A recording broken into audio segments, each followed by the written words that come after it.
O Supremo Tribunal deve sim ser celebrado enquanto uma instituição republicana longeva dedicada à guarda da Constituição. Mas parabenizar o tribunal, como eu estou fazendo agora, não significa aplaudir seus ministros e tampouco endossar suas decisões judiciais. De forma análoga, ofender a sensibilidade de uma autoridade pública não é o mesmo que atacar a instituição a qual ela pertence. Mas, numa demonstração clara de intolerância a críticas, o STF transformou bravatas e injúrias em crime de Estado, lançando mão de censura e de mandados de prisão para calar os seus detratores. Acontece que os ministros não são o tribunal, eles apenas estão no tribunal. E alguns deles, como jabutis numa árvore, chegaram lá confirmando aquela máxima muito espirituosa atribuída a Margaret Thatcher. A democracia não é um sistema feito para garantir que os melhores sejam escolhidos, mas para impedir que os piores fiquem lá para sempre. O problema é que no caso do STF, os piores podem ficar lá por muito tempo. O senhor Gilmar Mendes, por exemplo, só terá sua aposentadoria compulsória em 2030. E fica aqui uma ressalva. Como o ministro Gilmar se tornou uma referência nacional e mundial na soltura de corruptos condenados, eu confesso que meu juízo sobre ele não é dos melhores. Por isso, no intuito de oferecer um outro ponto de vista ao espectador, eu recorro à opinião dos pares e destaco falas do ministro Luiz Roberto Barroso dirigidas diretamente ao ministro Gilmar Mendes na sessão plenária de 21 de março de 2018. Peço licença para uma interpretação. Você, Gilmar Mendes, é uma pessoa horrível, uma mistura do mal com atraso e pitadas de psicopatia.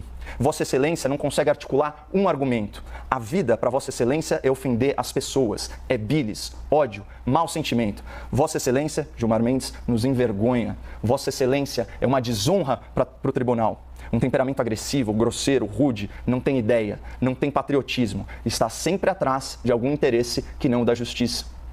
Lembrando que as opiniões emitidas pelo ministro Barroso não refletem necessariamente a posição da CNN nem a minha. Mas a julgar por esse franco desabafo do ministro, nós podemos inferir que o Supremo Tribunal Federal não é mais um ambiente de excelência, mas sim um ambiente das excelências. E por sinal, esse pronome, Vossa Excelência, tornou-se uma mera formalidade de tratamento que não reflete a envergadura moral, muito menos brilhantismo intelectual. Quais as obras jurídicas de relevo produzidas pelo senhor Cássio Nunes? Qual que é o resultado das tentativas do senhor Dias Toffoli em ingressar na magistratura por concurso público?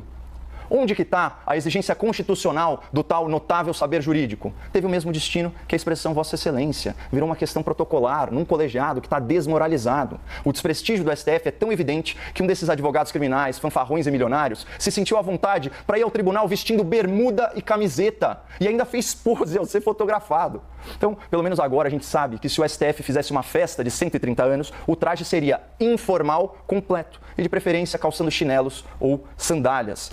O atual presidente do tribunal, o ministro Luiz Fux, ele publicou uma nota sobre o aniversário da corte, afirmando que o tribunal é um vetor positivo de segurança jurídica e de proteção das liberdades humanas e garantias fundamentais. De que tribunal o senhor está falando, ministro? Segurança jurídica? Desde 2009, o STF mudou 3 vezes de opinião sobre a prisão após julgamento em segunda instância. E o atual entendimento só faz estimular a impunidade. O senhor Fux também fala em proteção das liberdades humanas. Comecem respeitando a liberdade de expressão dos seus críticos, sem censurar matérias da imprensa ou suspender perfis em redes sociais. E, finalmente, sobre o último ponto, as garantias fundamentais citadas pelo Dr. Fux, que tal começar pelo básico, como o devido processo legal? Os senhores se encastelaram covardemente atrás de um inquérito perpétuo em que vocês são as vítimas, os investigadores, os acusadores e os juízes. Isso é imoral, isso é ilegal, é inconstitucional e viola direitos humanos. Tanto que a Procuradora-Geral da República, doutora Raquel Dodge, requereu o arquivamento dessa aberração jurídica.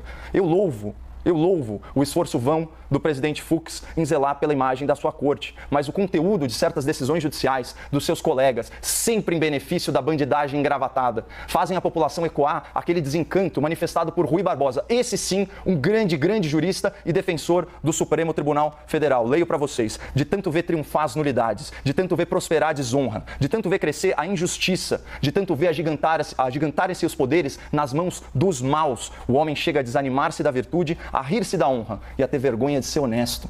Tão decepcionado e tão desiludido está o povo brasileiro com os ministros do STF, que na última grande pesquisa de opinião do Datafolha sobre o prestígio das instituições, menos de 1/5 dos entrevistados manifestaram grande confiança no tribunal. Essa confiança generalizada no STF explica, em parte, a lembrancinha de aniversário entregue pelo corajoso senador por Goiás, Jorge Cajuru. O senhor Cajuru protocolou um fundamentado pedido de impeachment em desfavor do ministro Alexandre de Moraes. A petição, que é apoiada em jurisprudência do próprio STF, denuncia o senhor Alexandre pela prática de crimes de responsabilidade responsabilidade tipificados na Lei Federal 1079, artigo 6º, incisos 2 e 3, que eu leio para o espectador. São crimes de responsabilidade usar de violência ou ameaça contra algum representante para afastá-lo da Câmara a que pertença ou para coagi-lo no modo de exercer o seu mandato. E também é crime de responsabilidade violar as imunidades asseguradas aos membros do Congresso Nacional. Então, com perdão do trocadilho, é flagrante que a prisão ilegal de um parlamentar por crime de opinião, seguida da censura, das suas contas nas redes sociais, se enquadra à perfeição nessas hipóteses legais. E por mais injurioso, por mais difamatório que seja o discurso de um político, por mais que ele mereça sim ser punido pela sua quebra de decoro, nada justifica o atropelo da Constituição, muito menos por um ministro do Supremo Tribunal Federal. Mas, como eu disse, o pedido de impeachment assinado pelo senhor Cajuru é só uma lembrancinha. O verdadeiro presente de aniversário cabe ao novo convidado dessa festa, o senhor Rodrigo Pacheco, presidente do Senado. É exclusivamente dele a decisão de encaminhar ou não encaminhar as graves denúncias feitas contra Alexandre de Moraes. E, para nossa sorte, milagrosamente, o senador Rodrigo Pacheco não é réu no STF, o que nos dá alguma esperança de que ele cumpra o seu papel constitucional e inicie para ontem, a análise do impedimento do ministro Alexandre de Moraes. Portanto, estamos aí no aguardo desse presente de aniversário e desejamos os parabéns à instituição do Supremo Tribunal Federal, apesar de alguns dos seus integrantes.